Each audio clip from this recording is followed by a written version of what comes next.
আগামীকাল কুষ্টিয়ার ছেউরিয়ায় লালন আখড়াবাড়িতে অনুষ্ঠিত হবে দোল পূর্ণিমা লালন স্মরণোৎসব।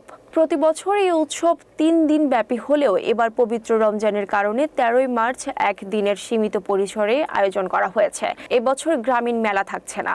সাধু ভক্তদের সমাগম হলেও দর্শনার্থীদের ভিড় তুলনামূলক কম থাকবে। উৎসব উপলক্ষে ১৩ই মার্চ বিকাল ৩টায় লালন একাডেমির অডিটোরিয়ামে শুধুমাত্র আলোচনা সভা অনুষ্ঠিত হবে। জেলা প্রশাসক মোহাম্মদ তৌফিকুর রহমানের সভাপতিত্বে প্রধান অতিথি থাকবেন কবি ও চিন্তক ফরহাদ মোজহার। আলোচনা সভা শেষে সন্ধ্যায় সাধু গুরুদের অধিবাস এবং ভোরে পূর্ণ সেবা আয়োজনের মাধ্যমে শেষ হবে এবারের লালন স্মরণ উৎসব।